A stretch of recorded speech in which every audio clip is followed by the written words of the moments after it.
C'est désormais un rendez-vous. Depuis 3 ans, les Roses se rassemblent pour soutenir l'association Cancer du sein, parlons-en. Une cause chère à beaucoup de femmes présentes sur le rallye. Et bien là, on fait le symbole de la lutte contre le cancer du sein, le ruban rose. Moi j'ai eu un cancer en 2013 et je voudrais donner de l'espoir aux femmes qui sont malades, qui sont en cours de traitement, que tout est possible et qu'on peut faire un défi, comme celui-là. Ce rallye raid, là, ce qu'on est en train de vivre en ce moment au Maroc, c'est un combat. C'est un peu comme une femme atteinte d'un cancer. On se lève le matin, on se prépare, on ne sait pas ce qui va nous arriver dans la journée. On ne sait pas si on aura la force d'aller au bout. Et pourtant, on trouve cette force-là, on va la chercher au fond de nous. On se bat, on lâche rien. Pour nous, c'est un vrai message d'espoir.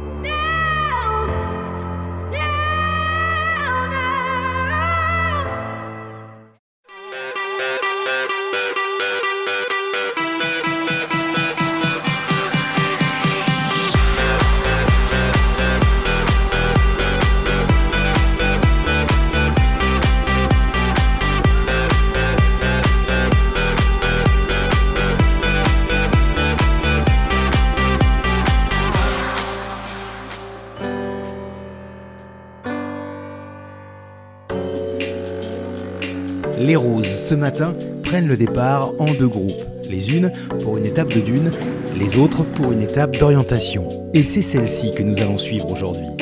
On est au top là, un peu stressé.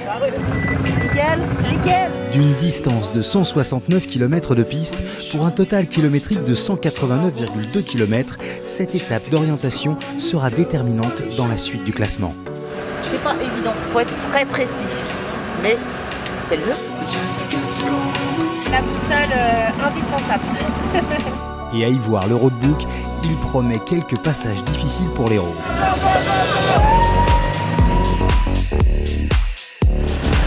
Alors, voyons comment elle se débrouille sur ses 50 premiers kilomètres.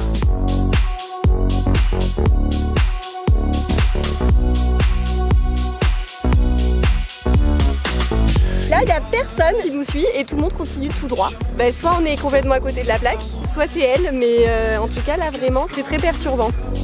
On cherche à couper et à arriver directement au panneau à 1,7 km. Donc on a calculé les caps moyens pour arriver directement là-bas. Il fallait qu'on coupe. On a trop de kilomètres.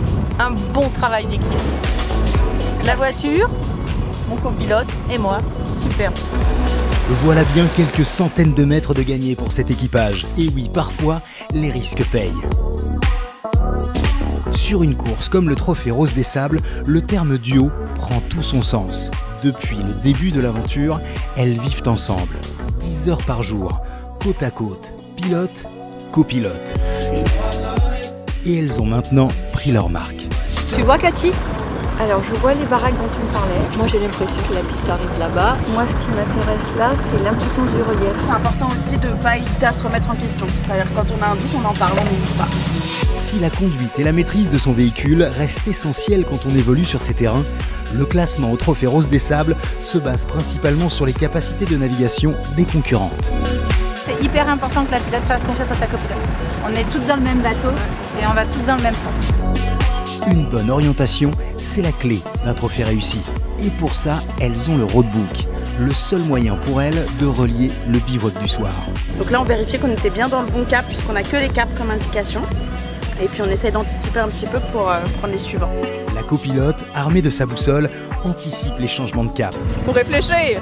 Évalue la possibilité d'une coupe. Et s'il le faut, parcourt à pied des centaines de mètres. C'est moi qui fais les kilomètres à pied pour revenir au 4x4 pour que nous, sur le compteur, on n'ait pas plus de kilomètres.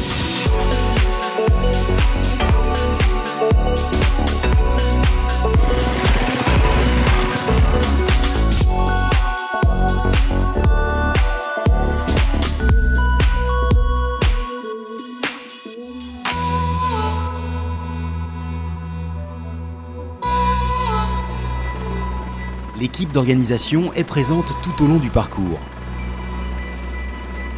En plus des commissaires qui relèvent les passages des véhicules à des positions fixes, des unités de médecins et de mécanos jalonnent la piste aux côtés des participantes. Elles sont parties ce matin et puis au bout de quelques kilomètres, elles ont cassé le pont avant. Donc ça fait 4 heures qu'on y est et puis ça va repartir dans quelques minutes maintenant. Et c'est Julien, le directeur de piste, qui coordonne tout ça. On a installé au village départ un système de géolocalisation dans chaque véhicule par le biais des positions qu'on reçoit sur les écrans au PC course. Bravo pour Papa Charlie. Papa Charlie, Mike le droit parler. Demande d'assistance 515 au kilomètre 10 au niveau du Café Azur. Les reçus, on monte la file, on y va. Je suis au kilomètre 173,7. La voiture 171 a un problème d'alternateur et de batterie. Tu restes dans mon sillage, tu te décales pas, hein. L'Arche en ligne de mire signe cette fin d'étape. Elles sont encore très peu à être arrivées. Mais quelques sourires radieux nous accueillent à la relevée des compteurs.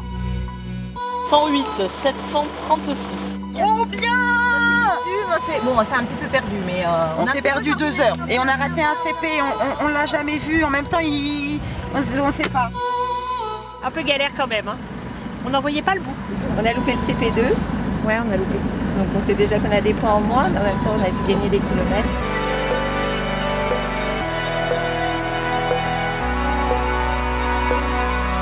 Toutes les roses ont finalement réussi à trouver leur chemin dans cette étape d'orientation complexe. Ce sont donc les copilotes qui ont été mises à rude épreuve, mais surtout à l'honneur aujourd'hui. Et demain, ce sera au tour des pilotes de démontrer toute leur valeur dans l'étape des dunes. Alors pour être au top, tous les véhicules qui ont le plus souffert aujourd'hui sont en train de se refaire une petite santé juste derrière moi. Et les roses, elles se reposent. Quant à nous, eh bien nous serons demain avec elles sur les dunes. Et je peux vous dire, on a vraiment hâte. À demain.